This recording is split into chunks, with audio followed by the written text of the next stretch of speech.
وَلَقَدْ يَسَّرْنَا الْقُرْآنَ لِلذِّكْرِ فَهَلْ مِن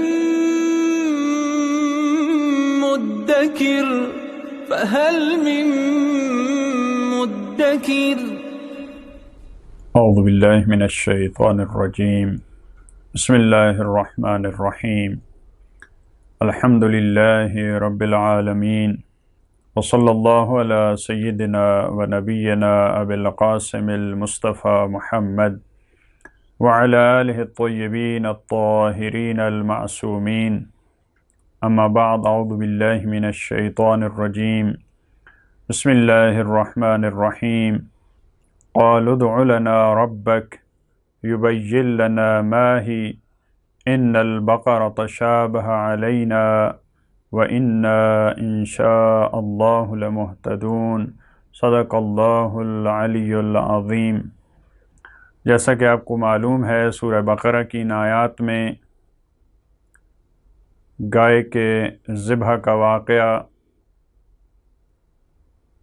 جو تورات میں بھی جس کی طرف ایک اشارہ موجود ہے، البتہ ایک حکم کے طور پہ کہ جب کوئی ایسا شخص قتل کر دیا جاتا جس کے قاتل کا علم نہیں ہوتا تھا تو گائے کے ذبح کا حکم دیا جاتا، اور اس کی ایک تفصیل وہاں پہ موجود ہے سفر تثنیہ میں، ظاہراً باب نمبر 21 میں۔ لیکن اس طرح کا گائے کا ذبح کرنا، پھر بنی اسرائیل کے مختلف بہانے، مختلف ہیلے، یہ واقعہ وہاں پہ موجود نہیں ہے۔ آیت نمبر 70 میں ان کا ایک اور سوال، جیسا کہ ہم نے پہلے عرض کیا کہ ایک کسی بھی طرح کی گائے کے ذبح کا حکم ان کو دیا گیا، لیکن انہوں نے مختلف سوالات شروع کر دیے۔ ہمیں پتہ نہیں چل رہا گائے کیسی ہو، اس کے لیے شرائط بیان کی پروردگار نے۔ پھر انہوں نے رنگ کے بارے میں سوال کیا، پھر پروردگار عالم نے جواب دیا کہ وہ گہرے زرد رنگ کی ہو۔ پھر اب آیت نمبر 70 میں انہوں نے پھر سوال کیا، قالوا ادع لنا ربک، کہا کہ تو اپنے رب کو پکار ہمارے لیے، یبین لنا، کہ وہ ہمیں وضاحت دے، ما ہیا، کہ وہ گائے کیسی ہو۔ یعنی ابھی بھی قانے نہیں ہو رہے، ابھی بھی مطمئن نہیں ہو رہے، کہہ رہے ہیں اور وضاحت ہمیں چاہیے کہ وہ گائے کیسی ہو۔ ان البقرہ تشابہ علینا، وہ گائے ہم پہ مشتبہ ہو چکی ہے، یعنی ابھی بھی ہمیں پتہ نہیں چل رہا وہ کس قسم کی گائے۔ دیکھیں یہاں الفاظ میں بھی دیکھیں، غور کریں۔ پروردگار عالم نے فرمایا تھا ان تذبحوا بقرۃ، بقرۃ یہ نقرہ کا لفظ ہے، یعنی کوئی بھی گائے۔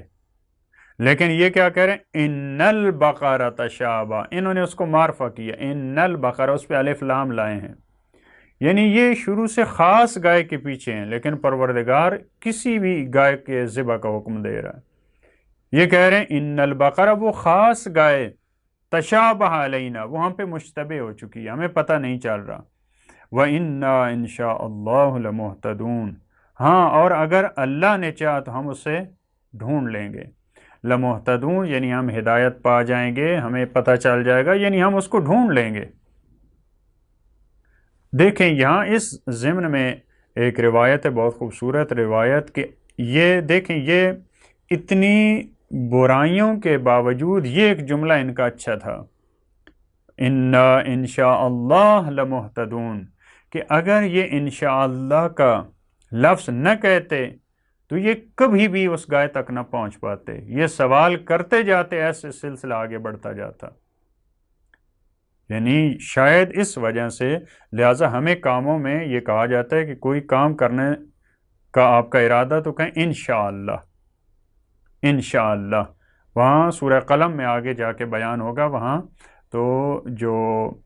ان کے باغ پہ عذاب آیا، جو بھائیوں کا ایک وہاں پہ تذکرہ موجود ہے،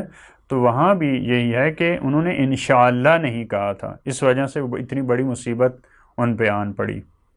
لہٰذا ان کی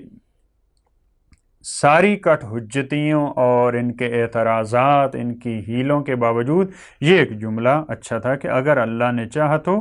ہم اس کو ڈھونڈ لیں گے۔ اس کے بعد والی آیت میں قال انہ یقول، حضرت موسیٰ نے جواب دیا، فرمایا کہ تمہارا پروردگار کہہ رہا ہے انہا بقرۃ، یہ ایسی گائے ہونی چاہیے لا ذلول، یہ ذلول نہ ہو، اس کو سدھایا نہ گیا ہو،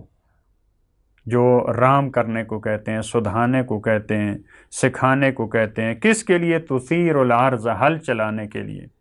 یہ ہل چلانے کے لیے سدھائی نہ گئی ہو، کیونکہ آج کل اتنا رواج نہیں ہے، لیکن پرانے زمانے میں جانوروں کے ذریعے ہل چلائے جاتے تھے، لہذا فرمایا کہ وہ ذلول نہ ہو۔ ولا تسقی الحرث، اور وہ کھیتی کو پانی بھی نہ دیتی ہو، کیونکہ پرانے زمانے میں جو کنویں سے پانی نکالا جاتا تھا، وہ بھی کنواں جو چلایا جاتا تھا وہ بھی حیوانوں کے ذریعے، لہذا فرمایا ولا تسقی الحرث، وہ کھیتی کو پانی بھی نہ دینے والی ہو، مسلمتن، بالکل سالم ہو، لا شیۃ فیہا، کسی قسم کا اس میں دھبا نہ ہو، یعنی ایک ہی رنگ ہو اس کا، جو ہم نے پہلے بتایا ہے صفراء فاقع لونھا، کہ وہ گہرے زرد رنگ کی ہو، اس میں کوئی دھبا نہ ہو۔ قالوا الآن جئت بالحق، تو بنی اسرائیل نے کیا کہا؟ اب تم نے حق بات کی ہے۔ یہ خود ایک بہت بڑی نافرمانی ہے، بہت بڑی جسارت ہے کہ اللہ کے نبی کو کہہ رہے ہیں کہ اب تم نے حق بات کی ہے، یعنی اب تم نے صحیح رہنمائی کی ہے۔ نعوذ باللہ، اس کا مطلب یہ ہے کہ اس سے پہلے تمہاری رہنمائی صحیح نہیں تھی، یعنی تمہاری رہنمائی باطل تھی، تمہاری رہنمائی غلط تھی، یہ ایک پھر جسارت ہے۔ فَذَبَحُوهَا، پس انہوں نے گائے کو ذبح کیا، وَمَا كَادُوا يَفْعَلُونَ، اور وہ اس کو ذبح کرنے والے نہیں تھے۔ دیکھیں، اتنے جب سوالات کے بعد، اتنے اعتراضات کے بعد جب انہوں نے ایک کام کیا تو وہ کام نہ کرنے کے برابر ہے۔ ذبح کیا، لیکن قرآن کہہ رہا ہے کہ لگتا ایسے تھا کہ اس کو ذبح کرنے والے نہیں ہیں، یعنی جو اتنے بہانے، لہٰذا اتنے بہانوں کے ساتھ ہمیں حکم خدا کو نہیں بجا لانا چاہیے۔ خدا کا حکم ہے اگر، تو اس کے سامنے سر تسلیم خم ہونا چاہیے،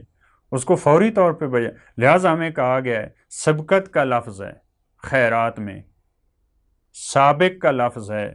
اس میں آگے بڑھنا چاہیے، ایک دوسرے پہ سبقت لینی چاہیے۔ دیکھیں اس آیت میں ایک جو ہمارے لیے پیغام ہے، گائے کی جو شرائط پروردگار عالم نے بتائی ہیں، اس کے ذریعے بنی اسرائیل کو بھی کچھ سکھایا جا رہا ہے۔ دیکھیں بہت خوبصورت آیت ہے یہ، فرمایا کہ وہ ذلول نہ ہو، ولا تسقی الحرث، کھیتی کو پانی نہ دیتی ہو، اس میں کوئی دھبا نہ ہو، یعنی یہ ان کو بھی سمجھایا جا رہا ہے کہ جب ایک گائے کے لیے یہ ہم شرط بیان کر رہے ہیں، جب اس کے صفات میں سے یہ ہے، تو تمہیں بھی اس سے درس لینا چاہیے، تمہیں بھی کسی کی غلامی، یعنی ان کو بھی وہ دور بھی یاد دلایا جا رہا ہے بنی اسرائیل کو۔ دیکھو وہ غلامی کا دور کتنا برا تھا، غلامی کوئی اچھی چیز نہیں ہے، اور ان کو یہ بتایا جا رہا ہے کہ تم فرعون کی غلامی میں رہے ہو، اور اس کے تم کام کرتے تھے، اور تم میں الہی، فقط الہی رنگ ہونا چاہیے، جس کو قرآن نے صبغۃ اللہ کہا ہے۔ یہ جو کہا ہے گائے مسلمۃ لا شیۃ فیہا، یعنی تمہارے بھی مختلف رنگ نہیں ہونے چاہیے، ایک دن اللہ کی عبادت کرتے ہو، ایک دن اطاعت کرتے ہو، دوسرے دن نافرمانی کرتے ہو، پھر تیسرے دن توبہ کرتے ہو، تمہارا بھی ایک رنگ ہونا چاہیے جیسے ہم، یعنی گائے کے اوصاف بتا کر پروردگار عالم کچھ ان کو بھی سمجھانا چاہ رہا ہے۔ اور اس سے اگلی آیت میں وَإِذْ قَتَلْتُمْ نَفْسًا، یہ اصل میں وہ واقعہ تھا، پروردگار نے پہلی آیات میں آغاز سے ہی گائے کے ذبح کا حکم بیان کیا، تاکہ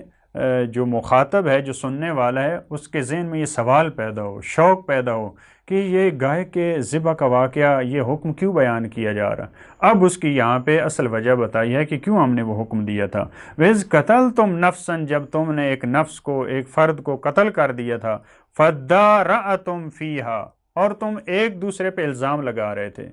فدارعتم، تدارعتم سے اصل میں ہوتا ہے دفع کرنا، دفع کرنا یعنی ایک واپس کرے دوسرا واپس کرے، ایک اس پہ لگا الزام وہ واپس کرے اس کی طرف، ایک کہہ رہا تھا تم نے قتل کیا، ایک کہہ رہا تھا قبیلہ اس نے قتل کیا، تو یہ فدارعتم فیہا واللہ مخرجن، اور اللہ ظاہر کرنے والا ہے ما کنتم تکتمون، جو تم چھپا رہے تھے۔ لہٰذا یہاں پہ اس اصلی